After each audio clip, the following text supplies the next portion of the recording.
चला आता बघूया आपण प्रश्न नंबर 4.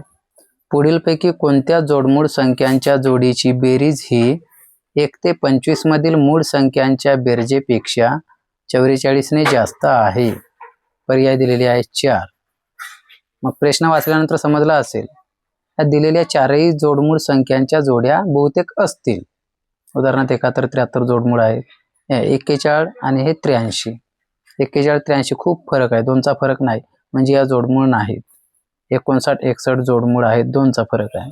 त्याचप्रमाणे 41 43 या सुद्धा जोडमूळ आहेत, फक्त हीच जोडमूळ नाही. चला मग आता ह्या 3 जोडमूळ संख्यांपैकी कोणत्या जोडमूळ संख्यांची बेरीज 1 ते 25 मधील मूळ संख्यांच्या बेरजेपेक्षा 44 ने जास्त आहे ते काढूया. मग ते काढताना 1 ते 25 मधील तुम्हाला मूळ संख्या आधी माहीत हव्यात. चला मग त्या लिहून घेऊ. 1 ते 25 मधील मूळ संख्या आणि त्यांची बेरीज सुद्धा करूया. मग 1 ते 25 मधील मूळ संख्या कोणत्या? पहिली मूळ आहे 2. 2 नंतर 2 अधिक 3, त्यानंतर येणारी 5 अधिक त्यानंतर 7 अधिक 11 अधिक 13 अधिक 17 अधिक 19 अधिक 23. त्याच्या पुढे 29 येईल, परंतु ती 25 पेक्षा मोठी होईल, म्हणजे आपल्याला 1 ते 25च्या दरम्यानच्या मूळ संख्या एवढ्या मिळाल्यात. मग त्यांची बेरीज करा. बेरीज केल्यास 2 3 5 5 5 10 10 7 17.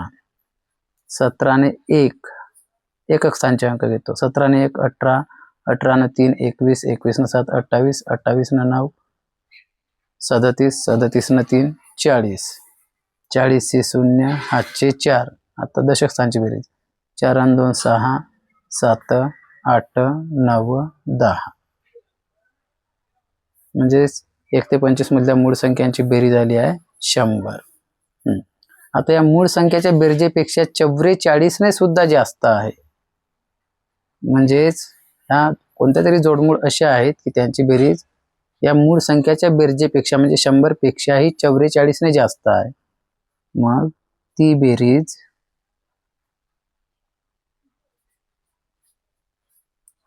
या 100 पेक्षाही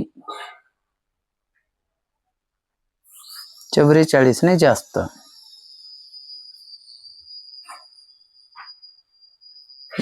आहे.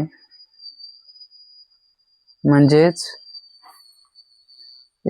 100 अधिक 44 बरोबर 144 एवढी ती बेरीज आहे.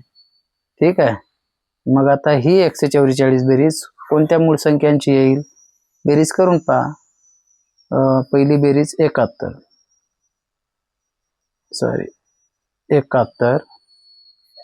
प्लस 73 या जोडमूळ आहे, यांची बेरीज करून पहा. 1 आणि 3 4 7 7 14. बस या पहिल्याच दोन मूळ संख्यांची बेरीज 144 येत आहे. म्हणून तुमचा उत्तर आहे, उत्तर बरोबर पर्याय क्रमांक 1. या दोन मूळ संख्यांची 71 आणि 73 ची बेरीज 144 येत आहे. 59 61 बेरीज केल्यास 9 आणि 1 10, 10 से 0 हातचा 1, 5 6 11 आणि 1 12, 120 येईल. अशा प्रकारे तुमचा उत्तर मिळाला.